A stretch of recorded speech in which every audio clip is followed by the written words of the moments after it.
ये देश के अलग अलग हिस्सों में अलग अलग त्योहारों का भी समय है और वैसे भी भारत तो उत्सवों से भरा रहता है, उत्सवों से हरा रहता है, उत्सवों के बीच खिलखिलाता रहता है। बैसाखी, पोहेला बैशाख, पुथांडू, बोहाग बिहू, विशु के साथ अनेक राज्यों में नए वर्ष की शुरुआत हुई है। लॉकडाउन के इन बंधनों के बीच मैं देश के लोग जिस तरह नियमों का पालन कर रहे हैं, जितने संयम से अपने घरों में रहकर त्योहार बड़ी सादगीपूर्ण तरीके से मना रहे हैं, ये सारी बातें बहुत ही प्रेरक हैं, बहुत ही प्रशंसनीय है। मैं नए वर्ष पर आपके परिवारजन के उत्तम स्वास्थ्य की मंगल कामना करता हूं।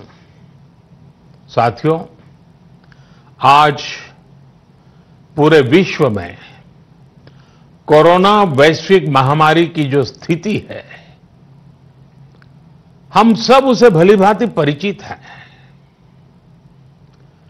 अन्य देशों के मुकाबले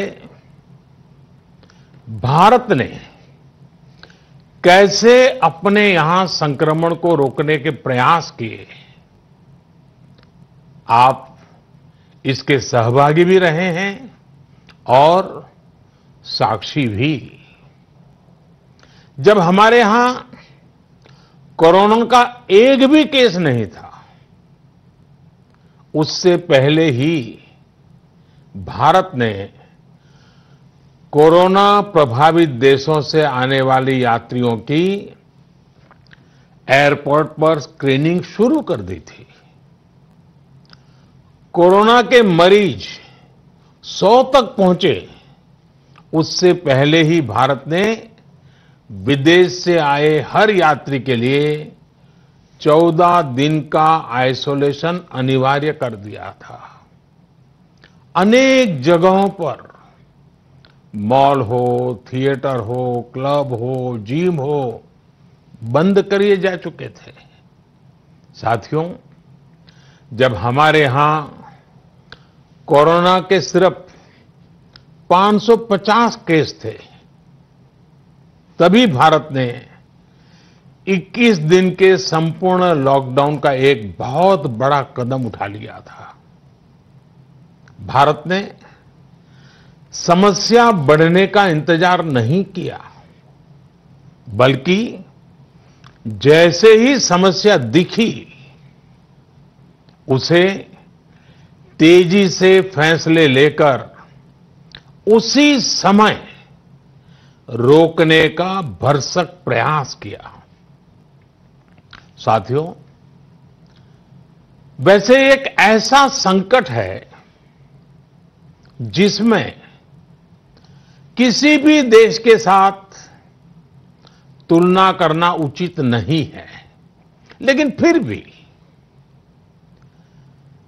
कुछ सच्चाइयों को हम नकार नहीं सकते हैं। ये भी एक सच्चाई है कि अगर दुनिया के बड़े बड़े सामर्थ्यवान देशों में कोरोना से जुड़े आंकड़े देखें, तो उनकी तुलना में आज भारत बहुत संभली हुई स्थिति में है। महीना डेढ़ महीना पहले कई देश कोरोना संक्रमण के मामले में एक प्रकार से भारत के बराबर खड़े थे। आज उन देशों में भारत की तुलना में कोरोना के केसेस 25 से 30 गुना ज्यादा बढ़